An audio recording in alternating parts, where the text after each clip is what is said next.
दर्द का रिश्ता होता है। माँ जी ने खाना नहीं खाया अभी तक। क्या खाना बनाने में कभी थोड़ी देर नहीं हो सकती? पर माँ जी, आप आज थोड़ी सी देर क्या हो गई? और आपने इतने बरसों से तुम तरक्की ही तरक्की देखते चले आ रहे हो। कहीं ऐसा तो नहीं कि ये मिलती हुई तरक्की ने तुम सबको अहंकारी बना दिया? ये मत भूलना, वसुदेव कुटुंबकम। इसका मतलब दादाजी सारा विश्व एक परिवार है। ये तो सही किया। वाह, और तुम भी चमत्कार हो। वाह, देखा। अब तुम जाओ इत्मीनान से। ठीक है, जाओ। ठीक है, चलता। ठीक है।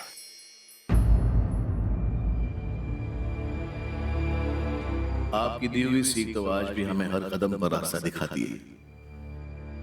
लेकिन अमरनाथ भाई साहब और बाके भाई साहब के कहने में आकर मैंने उन लोगों के उस फैसले में साथ देकर बहुत बड़ी गलती की।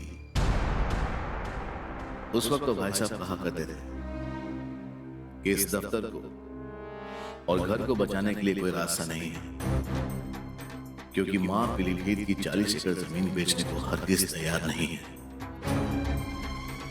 लेकिन मैं कभी सोच भी नहीं सकता था कि भाई साहब के दिल में इतनी बड़ी खोट कि वो सारी जमीन खुद ही हड़पने का प्लान बना चुके। बहुत बड़ी गलती की मैंने, बहुत बड़ी गलती।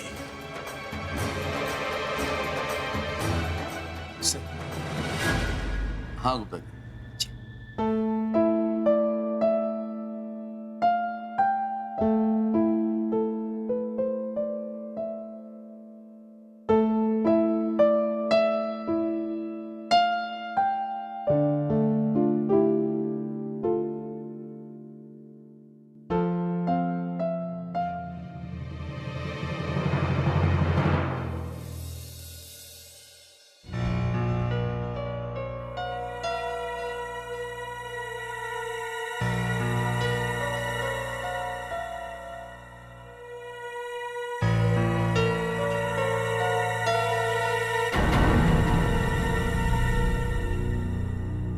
क्या हुआ?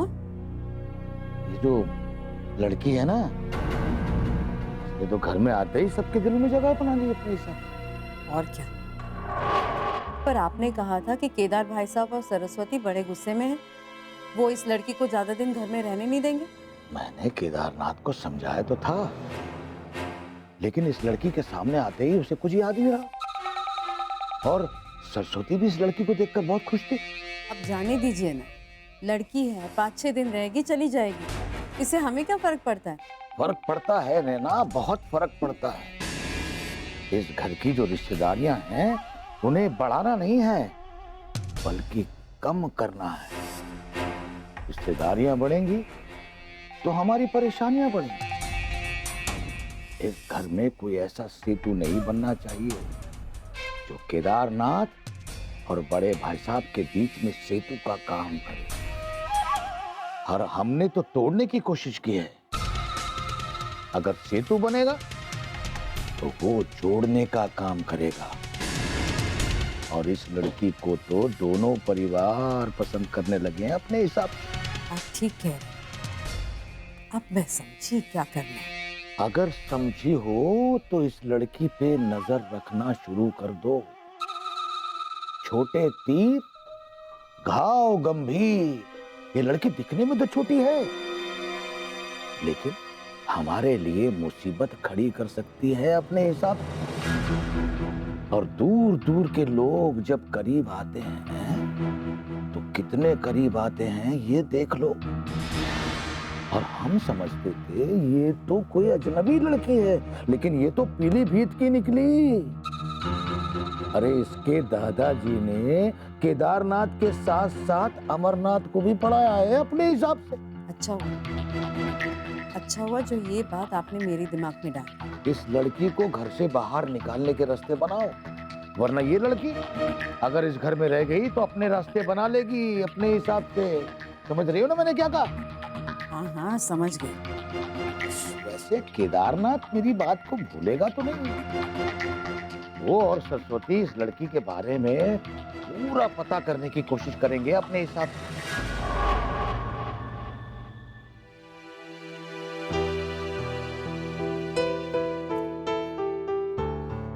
ये लड़की पूजा पाठ की विधि विधान कितना अच्छी तरह जानती है और कितनी अच्छी तरह आरती कर रही थी ना। आखिर नंद किशोर शास्त्री की पोती है।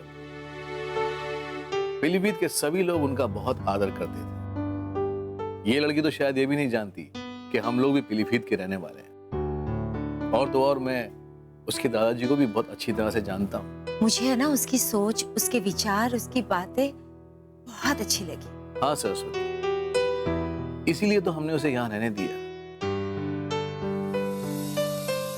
मुझे नहीं लगता सरस्वती कि ये किसी के कहने पर यहाँ आई होगी। हाँ, लेकिन फिर भी बाकी भाई साहब की बात हम भूल तो नहीं सकते है ना। मैं ये सोच रही थी कि ये लड़की भी पीलीभीत की है और वो हमारी जमीन भी पीलीभीत की थी। नहीं सरस्वती, उस जमीन से इस लड़की का क्या लेना देना? और अगर ये हमसे कुछ छुपा भी रही है तो उस बात का पता लगाने के लिए इस लड़की का यहाँ रहना जरूरी है। पापा आपने देखा सुरभि कितनी समझदार है, कितना सब जानती है वो। हाँ खुशबू, अच्छा एक बात बताओ, तुम पूर्णिमा के साथ 24 घंटे रहती हो, सुरभि को तुम कब से जानती हो? मैं जब से पूर्णिमा दीदी जानती है तब से ही जानती हूँ, और बीच में कुछ मुलाकातें हुई थी बस। अब दिन और महीने तो याद नहीं है मुझे। तुझे तो कुछ याद रहता ही नहीं है। जब देखो पूर्णिमा के आगे पीछे घूमती रहती है। तुझे पता भी है कि पूजा पाठ क्या होता है, धर्म कर्म क्या होता है? कुछ भी सिखाया आज तक तूने? नहीं। जा, जब तक ये लड़की यहाँ है तब तक सीख ले उससे। हाँ हाँ माँ, मैं सीखूंगी, पक्का सीखूंगी। हाँ खुशबू, तुम नहीं थी, आज इस लड़की की आरती सुनने के बाद इस घर का माहौल कितना पवित्र हो गया। माँ भी ऐसी ही आरती करती। सचमुच सुरभि की आरती हमें बहुत अच्छी लगी। हाँ हाँ माँ, सिर्फ आपको ही नहीं बल्कि सबको बहुत अच्छा लगा। और मुझे तो ये लग रहा है पूर्णिमा दीदी सुरभि को लाई इसलिए ताकि वो ये सब सीख सके। सही कहा बेटा। और हाँ, आरती ना सही, कम से कम प्रसाद तो खा लो। ओ, भोग की थाली तो वहीं रह गई, मैं भी आती हूँ।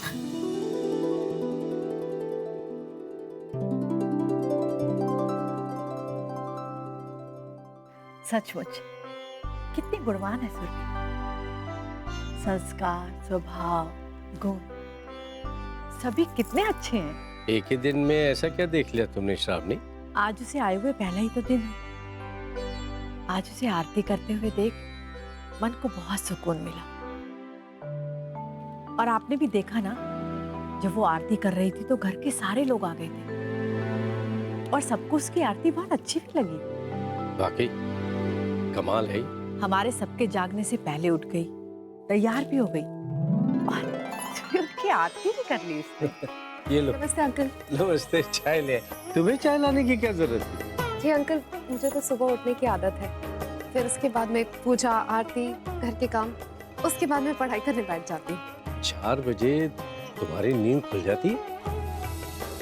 जी अंकल, दादाजी कहा करते थे कि सुबह जल्दी उठने से सेहत अच्छी होती है।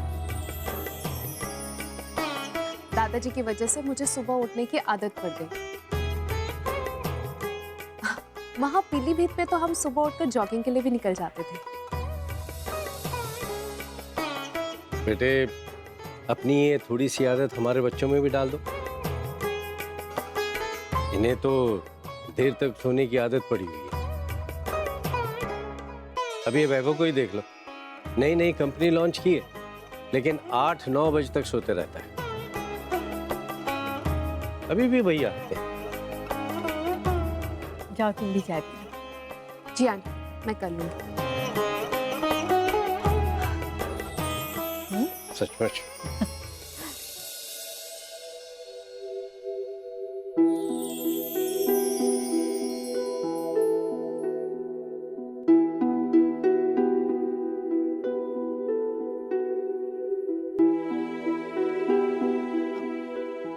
Good morning.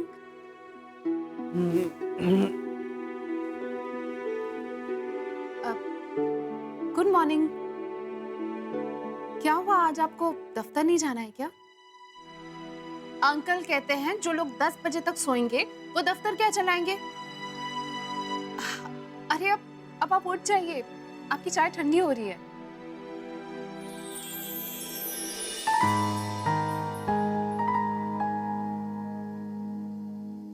अरे आप, मैं जाग गया हूँ, आप जाइए। अरे अगर आप सुबह सुबह मेरा चेहरा देखेंगे तो आपका दिन खराब नहीं होगा। यानी आप चाहती हैं कि जब मैं सुबह उठूं तो सबसे पहले आपका चेहरा देखूं? अरे मैंने ऐसा थोड़ी ना कहा, मैं तो बस ये चाहती थी कि अगर आप दोबारा सो जाएंगे तो चाय ठंडी हो जाएगी और मेरी मेहनत बेकार हो जाएगी, इसलिए। Hello,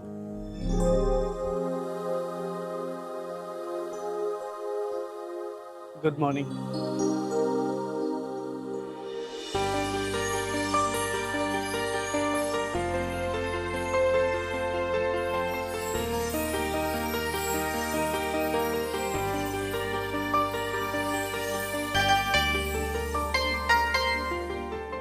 good morning.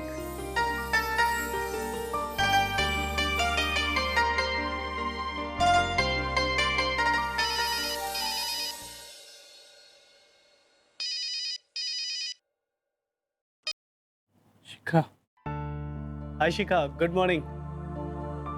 हाँ, मैं तो उठ गया हूँ, बस गर्मा गर्म चाय पी रहा हूँ। थोड़ी देर में बस ऑफिस के लिए निकल रहा हूँ। हाँ, तुम बताओ सुबह सुबह कैसे याद किया? हाँ हाँ बिल्कुल, तुम बताओ। अच्छा, शॉपिंग के लिए? हाँ तो बताओ ना कहाँ मिलना है, ठीक है? शाम को 5 बजे। अरे तुम्हारे लिए वक्त क्यों नहीं निकालूंगा? आफ्टर ऑल वो ऑफिस तुम्हारी वजह से ही तो है। ठीक है, शाम को मिलते हैं 5 बजे। हाँ, बाय।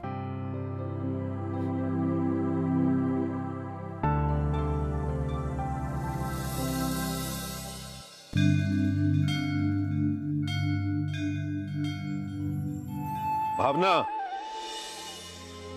अरे चंदन, तुम दिल्ली से आ गए?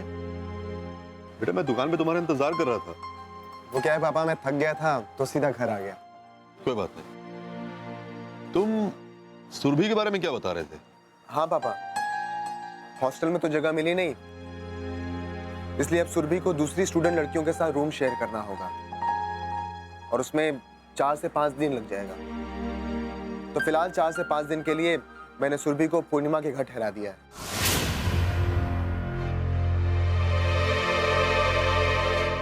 पूर्णिमा के घर? हाँ माँ, अब देखिए ना कैसा संजोग है। यहाँ दादी माँ हमारे घर में रह रही हैं और वहाँ हमारी सुरभि दादी माँ के घर में रह रही है।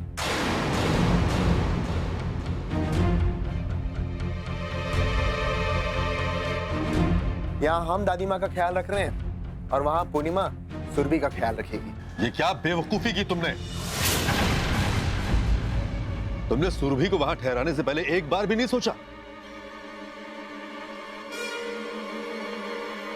कि सुरभि के वहां रहने से सारा मामला कभी भी खुल सकता है? लेकिन पापा, तुम्हें इस बात का ख्याल क्यों नहीं आया कि उस घर में मेरे नाम के चर्चे? वहां सब जानना चाहते हैं कि मुकुंद प्रसाद चौरसिया कौन है। कौन है वो जिसके नाम पर पीलीभीत की जमीन हुई है? और क्या सुरभि के जरिए यह बात खुल नहीं सकती है? क्या बातों ही बातों में सुरभि ये बोल नहीं सकती कि मुकुंद प्रसाद चौरसिया उसके फूफा है। हाँ बेटा, सुरभि ये सब नहीं जानती है ना, तो वो छुपाने की कोशिश क्यों करेगी?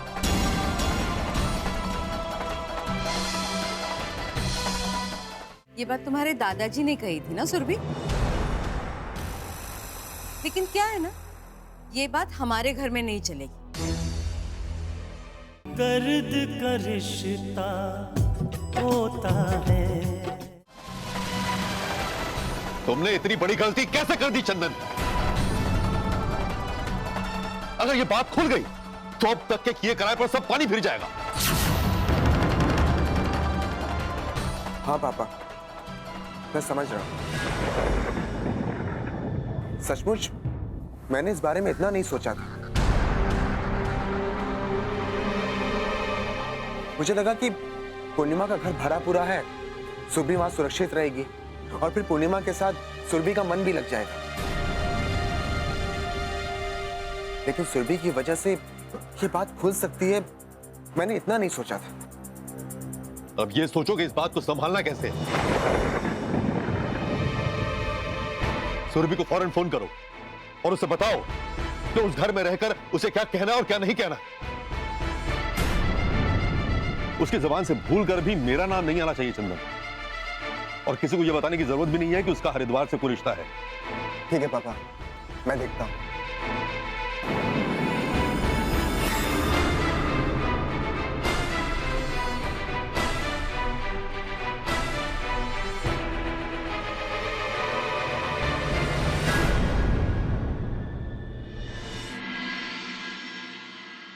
अरे नैना, ओ नैना, अरे कहाँ हो अपने हिसाब से? यही तो हूँ, मैं कहाँ जाऊंगी? आप ऑफिस जा रहे हैं? अरे भाई आजकल ऑफिस में सब कुछ मुझे ही देखना पड़ता है, अब ऑफिस नहीं जाऊंगा तो कहाँ जाऊंगा? देखिए, मुझे नहीं पता नाश्ता बना होगा या नहीं। सरस्वती तो किचन में कदम भी नहीं रखती, और अगर मैं नाश्ता बनाने जाऊँ तो फिर तो सबके लिए बनाना पड़ेगा, जो मुझसे नहीं होगा। भाई तुम क्यों परेशान होती हो नैना? मैं दफ्तर जा रहा हूँ ना, वही कर लूंगा अपने हिसाब से। ठीक। आप दफ्तर जा रहे हैं ना? हाँ हाँ, और कहीं जाऊं? लीजिए, मैं आपके लिए नाश्ता लाई। अरे वाह, तुमने नाश्ता बनाया? लाओ कर लेते हैं अपने हिसाब से। मैंने सोचा था कि घर के सारे लोग एक साथ नाश्ता करेंगे। मेरे दादाजी कहा करते थे कि दिन में कम से कम एक बार घर के सारे लोगों को एक साथ होना चाहिए, ताकि वो बातें कर सके। और ये तो सिर्फ नाश्ते या खाने के टेबल पर ही संभव हो सकता है ना? ये बात तुम्हारे दादाजी ने कही थी ना सुरभि? लेकिन क्या है ना, ये बात हमारे घर में नहीं चलेगी, क्योंकि इस घर के रीति रिवाज उल्टे हैं। अब झूठ बोलूं तो जुबान जले। आज एक साथ नाश्ता करने की बात कही है तुमने, इसके बाद कभी मत करना। क्यों? सब लोग एक साथ नाश्ता क्यों नहीं कर सकते? वो दिन इस घर में कभी नहीं आ सकता ना ना।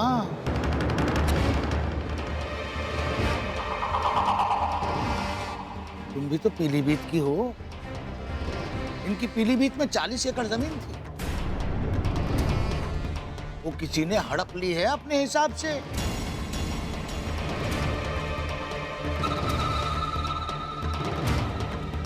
40 एकड़ की जमीन किसने हड़प ली? तुम उनका नाम जानकर क्या करोगे? अरे अब तक ये लोग उसका पता नहीं लगा पा रहे। दो, नाश्ता हो जाएगा तो मैं प्लेट अंदर रख दूंगी, अब जाओ तुम।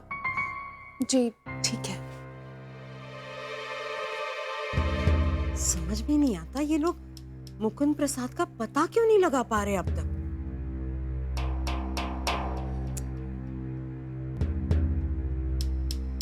पता नहीं कैसे बनाया नाश्ता इसने। खाइए।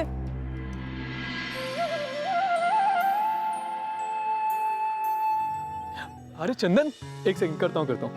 अरे अजय, कहाँ से आ रहे हो भाई?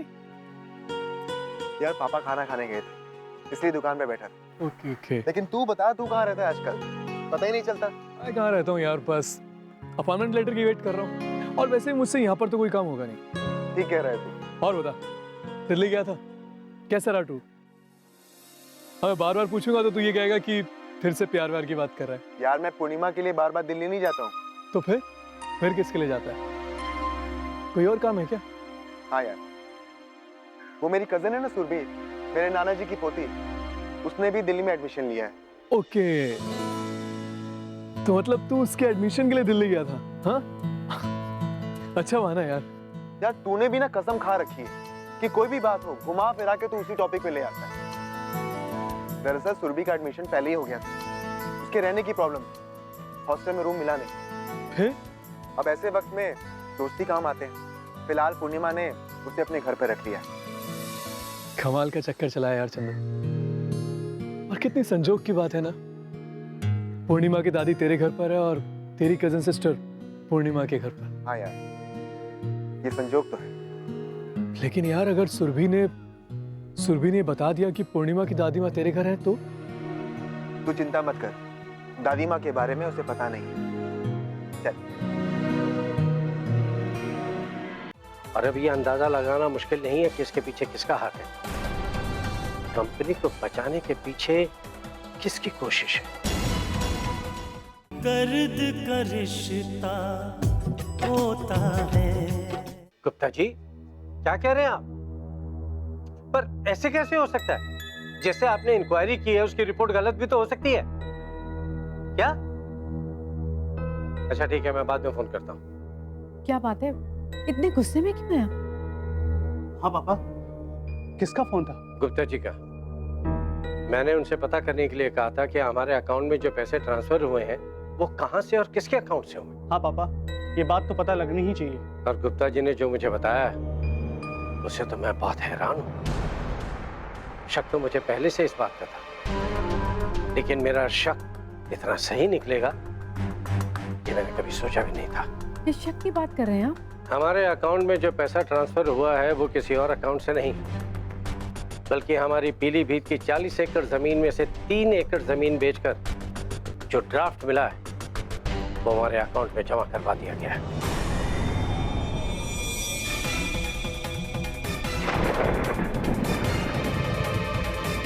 ये क्या कह रहे हैं आप? हमारी जमीन के पैसे हमारी ही कंपनी के अकाउंट में जमा कर दिए? अच्छा, हमारी ही जमीन को बेचकर हमारी कंपनी को बचाने की कोशिश की गई है। और अब ये अंदाजा लगाना मुश्किल नहीं है कि इसके पीछे किसका हाथ है। कंपनी को बचाने के पीछे किसकी कोशिश है और जमीन किसके इशारे पर बेची गई है। हाँ पापा, आप बिल्कुल ठीक कह रहे हैं। कल तक हम लोग सोच रहे थे कि वो जमीन किसी और के नाम हो चुकी है। और अब यह दावा कौन कर सकता? अगर ये जमीन किसी के हाथ लग गई होती, अगर इसका मालिक कोई और होता तो वो और कोई हमारी कंपनी को बचाने की कोशिश कौन करेगा? कौन? जाहिर सी बात, इस खेल के पीछे और कोई नहीं, केदार का ही हाथ।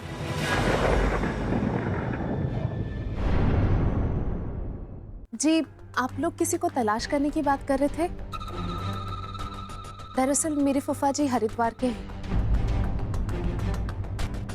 अगर किसी मदद की जरूरत हो तो आप लोग मुझे बता दीजिए। यदि आपको माँ जी की परवाह ज्यादा है ना, तो आप ही रख लीजिए उनका ख्याल।